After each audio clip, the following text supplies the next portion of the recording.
Has the final, crushing hammer truly fallen on the hopes of Vancouver Canucks fans?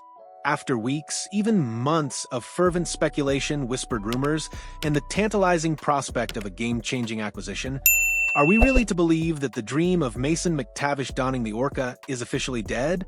It's a question that stings, a bitter pill for a fan base that has yearned for a definitive answer, only to receive one that feels less like a resolution and more like a door slamming shut. The air, thick with anticipation, has suddenly gone still, leaving behind a lingering sense of what might have been. For what felt like an eternity, the hockey world buzzed with the tantalizing possibility of Mason McTavish, the Anaheim Ducks' dynamic restricted free agent, making his way north to Vancouver. The Canucks, a franchise in relentless pursuit of bolstering its roster ahead of training camp, had seemingly identified McTavish as a prime target. Their need for a legitimate second-line center has been a glaring void, a strategic imperative that could unlock new dimensions for their offense and provide crucial depth down the middle. McTavish, with his blend of skill, physicality, and a burgeoning offensive game, appeared to be the perfect puzzle piece. He was the kind of player who could not only fill a roster spot, but fundamentally elevate the team, injecting youthful exuberance and a proven pedigree as a former third overall pick. The thought of him centering a line for the Canucks, feeding pucks to their talented wingers, or driving hard to the net, was a vision that fueled countless fan discussions and ignited the imaginations of analysts across the league. The rumors weren't just idle chatter. They were persistent, gaining traction with each passing day. Less than a month ago, the whispers intensified into concrete reports. The Canucks were indeed interested. This wasn't just a fleeting thought, it was a strategic pursuit, a calculated move by a front office determined to make a significant splash. Fans meticulously dissected every potential trade scenario, every possible asset the Canucks could offer, every salary cap implication.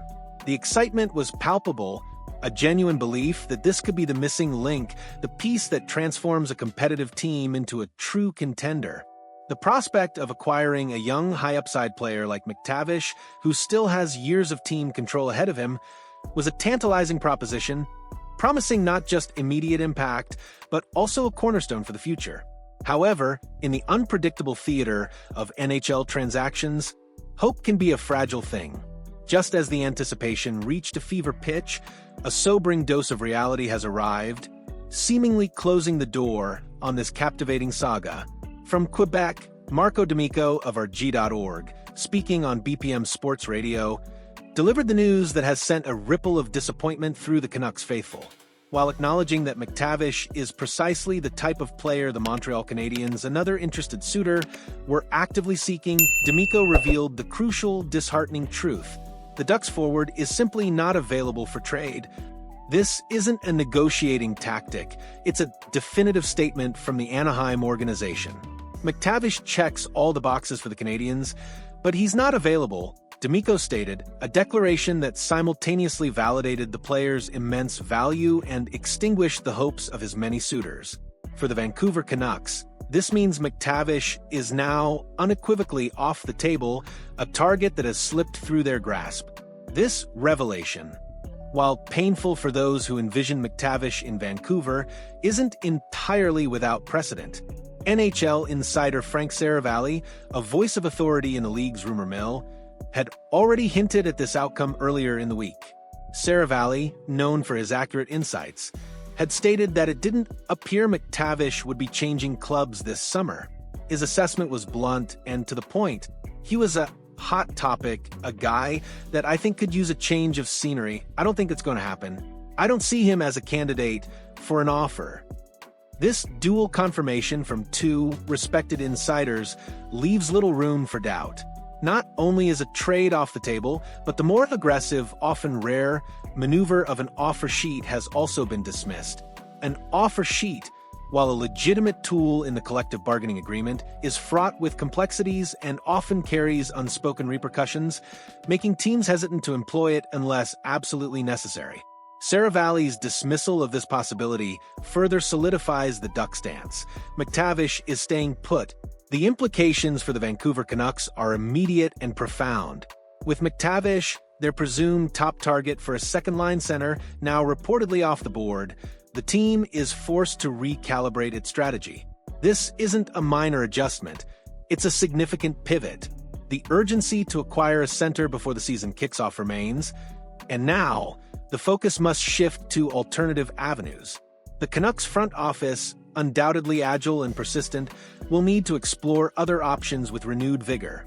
The NHL landscape is a dynamic one, constantly shifting, and successful teams are those that can adapt swiftly to changing circumstances. One potential course of action, and a name that has resurfaced in recent discussions, involves a return to the negotiating table with the Minnesota Wild for Marco Rossi. The Canucks reportedly made a proposal for Rossi almost 2 months ago, indicating a pre-existing interest in the young Austrian forward.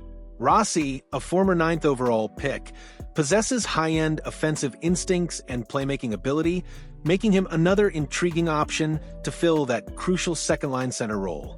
While perhaps not the same physical presence as McTavish, Rossi's offensive upside and potential to develop into a top-6 center make him a highly attractive asset.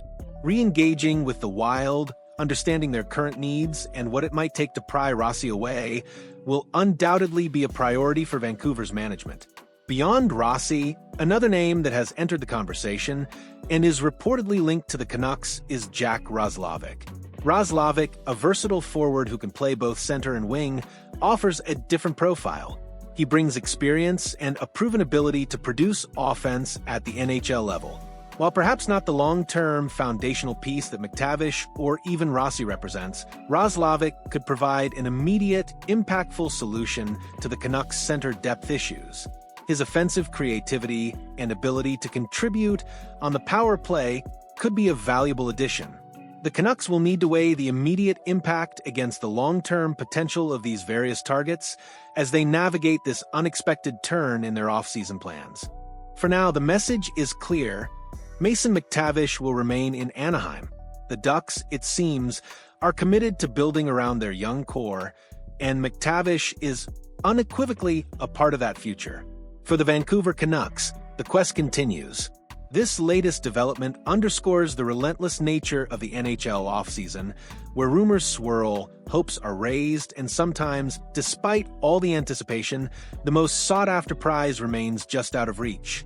It's a reminder that even in a league driven by blockbuster deals and dramatic narratives, some sagas end not with a bang, but with a quiet, firm no. The Canucks must now turn their attention and their considerable resources to securing another player to complete their roster, ensuring they enter the 2025-26 season with the depth and talent required to compete at the highest level. So, what are your thoughts on this latest twist, hockey fans? Are you disappointed to see McTavish off the board for the Canucks, or do you believe there are better options out there? Let us know your take in the comments below.